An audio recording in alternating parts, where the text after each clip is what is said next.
संघर्ष टाइम्स, समस्या जनतेची, साथ आमची. कार्यक्रम काय शिवसेनेच्या वतीनं माननीय एकनाथ शिंदे साहेबांच्या नेतृत्वाखाली त्यांच्या आदेशानुसार 288 मतदारसंघामध्ये BLA नेमण्याची ही प्रक्रिया सुरू आहे. आणि मला सांगताना आनंद आहे की ज्या ठिकाणी मी संपर्क प्रमुख म्हणून आलो आहे त्या कर्जत विधानसभा मतदारसंघामध्ये 100% BLA नेमून झालेले आहे. महाराष्ट्रामध्ये फिरत असताना अनेक ठिकाणी एका मतदारसंघाला 2-2 तास द्यावे लागतात. पण मी इथे आल्यानंतर तुमच्या जिल्हा प्रमुखांना सांगितलं की या महेंद्र धोरवे साहेबांचा मतदारसंघ असा आहे, जरी उशीर झाला असला तरी बैठक लवकर संपेल आणि मी रेल्वेला निघून कारण सगळे BLA तुमचे निघून झालेले आहेत. त्याबद्दल आमदारांसाठी तुम्हाला मनापासून धन्यवाद देतो. नक्की BLO आणि BLA मधला फरक देखील आपल्या समजत नाही.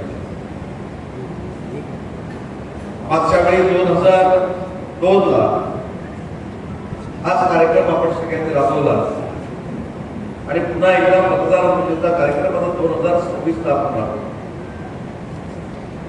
म्हणजे जर आपण सारांश काढला तर अजून 26 वर्षानंतर पुन्हा एकदा हा कार्यक्रम होणार आहे. त्याच्यामुळे फक्त हा कार्यक्रम आमदार साहेबांच्याच निवडणुकीपुरता महत्वाचा आहे अशातला भाग नाही. खासदारकीची निवडणूक असेल, आमदारकीची निवडणूक असेल, जिल्हा परिषदेची निवडणूक असेल, पंचायत समितीची निवडणूक असेल, नगरपालिका असेल, ग्रामपंचायत असेल, या सगळ्या निवडणुकांसाठी हा कार्यक्रम अतिशय महत्वाचा आहे. आणि मला मनापासून समाधान एवढंच वाटलं की आमदार साहेबांनी काय सांगितलं की BLO जर ऐकत नसेल, योग्य सांगितलं आणि ते त्यांना ऐकलं नाही तर थेट आमदार म्हणून माझ्याशी संपर्क साधा, हे सगळ्यात महत्त्वाचं. BLA काय असणार आहे ते मला आत्ताच सांगण्याची आवश्यकता नाही, पण शिवसेनेच्या निमित्तानं हा कार्यक्रम अतिशय महत्वाचा आहे. दर 4 दिवसांना आमच्या संपर्क प्रमुखांची बैठक ऑनलाईन माननीय एकनाथ शिंदे साहेब घेत आहेत. पण एक मात्र नक्की आहे, या महिन्याभरामध्ये शिवसेनेचा जो काय आवाज आहे हा महाराष्ट्राच्या कानाकोपऱ्यामध्ये आपल्याला बघायला मिळतोय, त्याचा साक्षीदार मी स्वतः आहे. मी विदर्भामध्ये गेलो, पूर्व विदर्भ असेल, पश्चिम विदर्भ असेल, मराठवाडा असेल, खानदेश असेल, उत्तर महाराष्ट्र असेल, पश्चिम महाराष्ट्र असेल, आपलं कोकण असेल, या सगळ्या कार्यक्रमामुळं गावागावामध्ये शिवसेनेचं अस्तित्व किती ताकदीनं उभं आहे हे देखील माझ्यासारख्या कार्यकर्त्यांना बघायला मिळालं. त्याच्यामुळे भविष्यात महाराष्ट्रातला 1 नंबरचा पक्ष हा एकनाथ शिंदे साहेबांच्या नेतृत्वाखाली फक्त शिवसेना असेल हे ठामपणानं आपल्याला सांगायला हवं. आणि म्हणून यासाठी पदाधिकाऱ्यांची, कार्यकर्त्यांची मानसिकता देखील अतिशय सकारात्मक असणं गरजेचं आहे. माझ्याबरोबर अमर म्हात्रे इथं आलेले आहेत, कामून आले, तुमचाच कार्यकर्ता, तुम्ही BJPचं आता इकडे आणलेला आहे, आपण प्रवेश केला ना, त्याचं भाषण मी ऐकलं थोडंसं. त्यानं भाषणात सांगितलं की माझ्याकडे पैसे नाही, माझ्याकडे कार्यकर्ते आहेत, माझ्याकडे दादागिरी करणारी माणसं नाही, पण जीवाभावाची माणसं आहेत.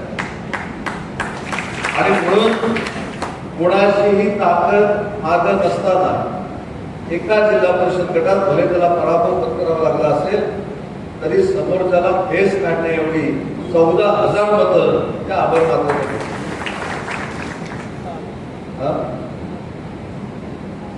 आणि तब्येत बघितली तर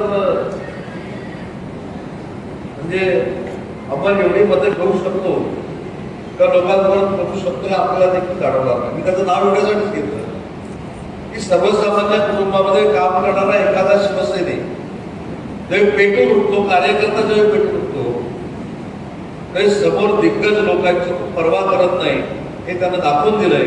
आणि म्हणून मी त्याला शब्द दिलाय की उरणमधला पहिला जिल्हा परिषद गटाचा मेळावा संपर्क प्रमुख म्हणून तुझ्याकडनं सुरू करणार आहे. कोण दादागिरी करतं ते मला तिथे येऊन बघायचं. जसे काही लोक सांगतात आम्ही कोकणातले आहोत, तसं मी पण कोकणातला आहे. ते म्हणतात आम्ही मुंबईच्या जवळचे आहोत, मी सांगतो मी तळ कोकणातला आहे. त्या सगळ्या गोष्टी बाळासाहेबांनी आम्हाला लहानपणी शिकवलेल्या आहेत. त्याच्यामुळे दादागिरीला झाला नाही. आपण प्रामाणिकपणानं जर शिवसेनेचं काम केलं तर एकनाथ शिंदे साहेबांसारखं उत्तुंग नेतृत्व आपल्या मागे ठामपणानं उभं राहू शकतो याचा अनुभव माझ्यासारख्या कार्यकर्त्याला आहे. खरं तर गुवाहाटीला माझ्या अगोदर ही मंडळी गेली होती. मी शेवटच्या 3-4 नंबरामध्ये होतो, परंतु साहेबांनी मला शब्द दिला होता, कार्यकर्ता म्हणून तुझ्या मागं ताकद उभी करेल. मला राज्याचा उद्योग मंत्री साहेबांनी केलं आणि थोरवे साहेब प्रामाणिकपणानं सांगतो, या महाराष्ट्राला उदय सामंत ओळखायला लागला तो फक्त आणि फक्त शिंदे साहेबांमुळे. हे म्हटलं नाही, त्याने जर मला उद्योग मंत्री केलं नसतं, 4 वेळा डावोसला पाठवलं नसतं, तर मी महाराष्ट्राला कळवलं देतो. मी डावोसचा उल्लेख एवढ्यासाठीच केला, मी डावोसला तिकडे गेलो, इकडे बोंबाबोंब सुरू होते.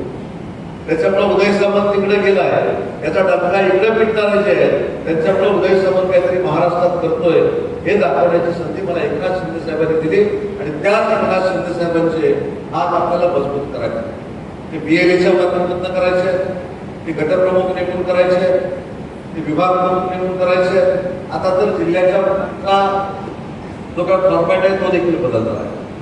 आता साहेबांनी निर्णय घेतला की जिल्ह्यामध्ये जेवढे मतदारसंघ आहेत त्या 2 विधानसभेच्या मतदारसंघाला आपला आता एक जिल्हा प्रमुख असणार. संपर्क प्रमुख म्हणून मी तर आहे, बरंच वेळ गोगावले विभागीय संपर्क प्रमुख म्हणून आपले काम करणार आहेत. पण आपण जर तळागाळापर्यंत जाऊन शिवसेना वाढवण्याचा प्रयत्न केला, हे खरं तर मला तुम्हाला सांगायचं नाही या मतदारसंघात, कारण या मतदारसंघात विधानसभेला अनेकांनी अनंत अडचणी आणून देखील शिवसेना काय असते हे थोरवे साहेबांच्या नेतृत्वाखाली आम्ही. त्याच्यामुळे संघटना बांधणी कशी करायची, मतं कुठं मागायची हे सगळं तुम्हाला माहिती. नगरपालिकेमध्ये आपल्याला चांगलं यश मिळालं, जिल्हा परिषदेमुळे मध्ये थोडं पाठीपुढं झालं, पण तरी देखील आपण सगळ्यांनी एकजुटीनं आता काम करण्याची गरज आहे. BLA तर आपण नेमूच, BLAवर आपण चांगल्या पद्धतीनं कंट्रोल ठेवू, त्यांच्याशी संवाद साधूच, पण भविष्याच्या कालावधीमध्ये आमदार साहेबांचं विधानसभेचं मताधिक्य पुन्हा अनंत अडचणी आल्या तरी 50,000 पेक्षा जास्त असलं पाहिजे, याच्यासाठी आपल्याला. आणि म्हणून मीच महेंद्र थोरवे आहोत, मीच संपर्क प्रमुख आहे, मीच मंत्री आहे, मीच उद्योगमंत्री आहे असं समजून तुम्ही कामाला. असं सांगितलं म्हटल्यानंतर उद्यापर्यंत तरी इंडस्ट्रीमध्ये जाऊ नका. मी असं सांगितलं उदय सामंत तू उद्योगमंत्री असं समाजाने कामाला लाग. उद्या सगळे 10-15 लोक तिकडे कुठे MIDC येतात, तिथं मी तुम्हाला घेऊन जातो, त्याची तुम्ही चिंता करता. तिथं जे काय तुम्हाला करून द्यायचं ते मी करून देतो, परंतु शिवसेना संघटनेची जबाबदारी तुम्ही स्वीकारा. तुम्हाला स्वतःच्या पायावर उभं करण्याची जबाबदारी आज या उदय सामंत उद्योगमंत्री म्हणून स्वीकारली. पण हे सगळं करत असताना पक्षावरचे निष्ठा, साहेबांवरचं प्रेम आणि तसंच ज्या माणसानं आपल्यासाठी संघर्ष केलाय, ज्या माणसानं आपल्यासाठी विकासाची कामं केली, त्या थोरवे साहेबांसाठी आपण जे काय करायचं ते करू, ही करण्याची भूमिका आपल्या सगळ्या कार्यकर्त्यांमध्ये असली पाहिजे. आणि तेवढीच विनंती या कार्यक्रमाच्या निमित्तानं मी करणार आहे. भविष्यामध्ये आदरणीय शिंदे साहेब जे काही संघटनात्मक कार्यक्रम देतील ते कार्यक्रम घेण्याचा मी तुम्हाला प्रयत्न करेन. तिथं आपण संघटना वाढवण्याचा प्रयत्न करू. BLAचे फॉर्म आलेच नाही, BLAचे फॉर्म जिल्हाधिकारी कार्यालयात नाही, ते देखील लवकरात लवकर करून तुम्ही द्या. आणि शेवटी आपल्याला पुढच्या 24 वर्षाच्या राजकारणाचं प्लॅनिंग स्वतःचं करायचं असेल तरी देखील ते आजपासून सुरू केलं पाहिजे. तुम्ही एक विश्वास ठेवा. जिल्ह्याचा पालकमंत्री म्हणून मी थोरवे साहेबांबरोबर रायगडमध्ये काम केलंय, तरी माझा अनुभव घेतलेला आहे. आज संघटनेचा संपर्क नेता, संपर्क प्रमुख म्हणून मी तुमच्यासोबत काम करणार आहे. कुठच्याही शिवसैनिकावर कोणीही अन्याय करणार नाही ही दक्षता माझ्याकडे घेतली जाईल. हाच शब्द आज या बैठकीच्या निमित्तानं देतो. आज सांगतो, आज एवढ्या मोठ्या संख्येनं थोरवे साहेब तुम्ही ही बैठक घेतली त्याबद्दल तुमचे आभार मानतो. आणि भविष्यात शिवसेनेचे म्हणजेच एकनाथ शिंदे साहेबांचे हात बळकट करण्यासाठी आपण सगळ्यांनी कुटुंब म्हणून कामाला लावूया एवढीच विनंती करतो आणि थांबतो. जय हिंद, जय महाराष्ट्र.